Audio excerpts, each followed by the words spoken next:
If you don't want to break off nuts and bolts, I'll show you how to recondition the threads so you don't have running a tap through a rusty hole can be very helpful, but you do have to be careful. In this video, I'll show you a few things to watch out for. Spin it in until you feel tension and then back it off. Just keep cleaning that rust out. You can pull out the tap from time to time and clean everything out. Use plenty of oil.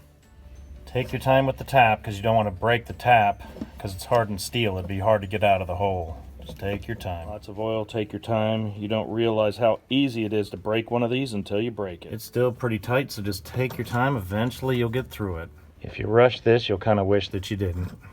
Move it until it tightens up and then bring it back a quarter of a turn, break off that chip and keep going. Once it gets tighter than you like it, back it all the way out and clean it up and oil it again. You can see it's still cleaning out all that rust.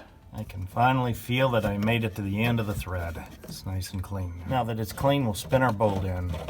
There we go, nice and easy.